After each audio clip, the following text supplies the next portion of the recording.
Karachi rangers headquarter हमले की हतमी और तस्दीक शुदा सरकारी रिपोर्ट जारी। 3 रेंजर्स एहलकार शहीद जबकि जवाबी कार्रवाई में 5 दहशतगर्द हलाक। सिंध पुलिस के आजी जावेद आलम ओढ़ू ने ऑफिशियल डाटा की तस्दीक कर दी। फितना ख्वारिज के ज़ीली ग्रुप की जिम्मेदारी, बायोमेट्रिक शनाख्त का अमल शुरू कर दिया गया। कराची के इलाके गुलिस्तान जोहर यूनिवर्सिटी रोड पर वाक़िया पाकिस्तान रेंजर्स की कराची ट्रांसपोर्ट कंपनी के दफ्तर और व्हीकल मेंटेनेंस फैसिलिटी पर होने वाले बुज़दिलाना हमले के बाद सिक्योरिटी इदारों और आईजी सिंध जावेद आलम ओढ़ू की जानिब से हतमी और तस्दीकशुदा हकाइक पर मबनी सरकारी डाटा जारी कर दिया गया। सरकारी तफसीलात के मुताबिक हफ्ता 27 जून 2026 की रात 8:10 पर दहशतगर्दों ने बारूद से भरी एक गाड़ी को मेन गेट पर मौजूद सिक्योरिटी बैरियर से टकराया, जिसके फौरन बाद फायरिंग का शदीद तबादला शुरू हुआ। इस बुज़दिलाना हमले में वतनी अजीज का दिफा करते हुए रेंजर्स के 3 एहलकार शहीद जबकि 3 रेंजर्स एहलकार जख्मी हुए हैं, जिनका अस्पताल में इलाज जारी है। हमले में जख्मी होने वाले एहलकारों और अस्पताल की सूरत-ए-हाल के हवाले से police surgeon doctor Samiya Syed ने तस्दीक की है कि रेंजर्स के 3 जख्मी जवानों को फौरी तौर पर तिब्बी इमदाद के लिए अस्पताल मुंतकिल किया गया।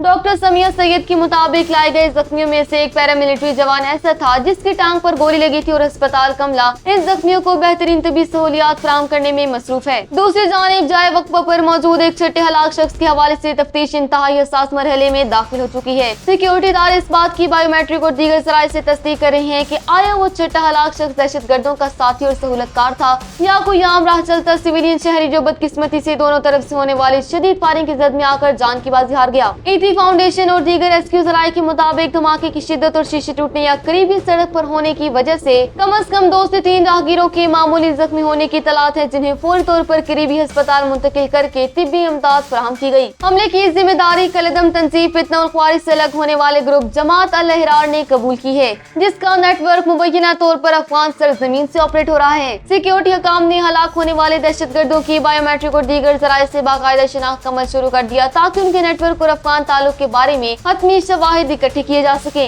इस वाक़े के फौरन बाद सिंध की आला क़यादत फौरी तौर पर मुतहरिक होगी। वज़ीर आला सिंध सैयद मुराद अली शाह और सूबाई वज़ीर दाखिला ज़ियाउल हसन ने वाक़े का सख्त नोटिस लेते हुए एडिशनल आईजी कराची से फौरी तौर पर तफसीली रिपोर्ट तलब कर ली है और पुलिस को जाए वक़्फ़े पर सख्त तरीन हिफाजती इक़दामात को यकीनी बनाने के अहकाम जारी किए। दूसरी तरफ रेस्क्यू 1122 सिंध के central command and control centre को जैसे ही धमाके की इत्तला मिली तो chief operating officer doctor Abid Jalaluddin Sheikh की सरबराही में रेस्क्यू टीमें फौरी तौर पर जाए वक्फे पर पहुंची और इलाके को मुकम्मल सील करके लाश और जख्मियों को मुंतकिल किया। सिक्योरिटी फोर्सेस का कहना है कि फायरिंग अब मुकम्मल तौर पर थम चुकी है, ताहम दहशतगर्द मारे जा चुके हैं और इलाके में मोपिंग अब यानी सर्च ऑपरेशन मुकम्मल करके सूरत-ए-हाल को कंट्रोल कर लिया गया है। कराची जैसे है मुआशी मरकज में सिक्योरिटी फोर्सेस और हसास तंसीबात पर हमलों का ये कोई पहला वाकया नहीं है। इससे पहले आखिरी बड़ा हमला 6 अक्टूबर 2024 को कराची एयरपोर्ट के करीब एक बम धमाके की शक्ल में हुआ था, जिसमें चीनी शहरियों को निशाना बनाया गया था। इस हमले में एक शख्स जांबाक और गैर मुल्कियों समेत 11 अफराद जख्मी हुए थे, जिसकी जिम्मेदारी कलदम बलोच लिबरेशन आर्मी ने कबूल की थी और बाद में नवंबर 2024 में वज़ीर दाखिला ज़ियाउल हसन ने इसके 2 मरकजी सहूलतकारों की गिरफ्तारी की तस्दीक की थी।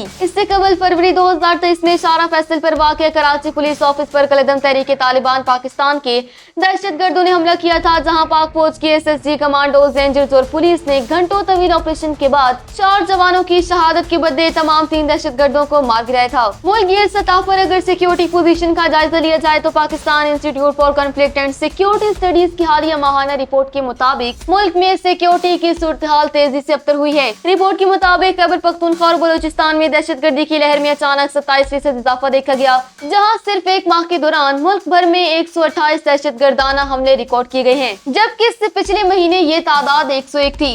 अब ये लहर कराची तक पहुंच चुकी है, जो सिक्योरिटी इदारों के लिए एक बहुत बड़ा चैलेंज बन चुकी है। जाए वक़्फ़े पर मौजूद ऐनी शाहिदीन और आलमी मीडिया के मुताबिक इस वक्त फायरिंग का सिलसिला मुकम्मल तौर पर थम चुका है। हमलावर मारे जा चुके हैं और सिक्योरिटी फोर्सेस की जानिब से इलाके में मोपिंग अप यानी क्लियरेंस ऑपरेशन मुकम्मल करके सूरत-ए-हाल को पूरी तरह कंट्रोल में ले लिया गया। वाज़ेह रहे कि मुल्क भर में मई के महीने के दौरान दहशतगर्दी के वाक़यात में 27% इजाफा रिकॉर्ड किया गया है, जिसके बाद सिक्योरिटी फोर्सेस हाई अलर्ट पर हैं और कराची में रेंजर्स पर होने वाले हमले को भी फोर्सेस ने अपनी जवाबी कार्रवाई से नाकाम बना दिया।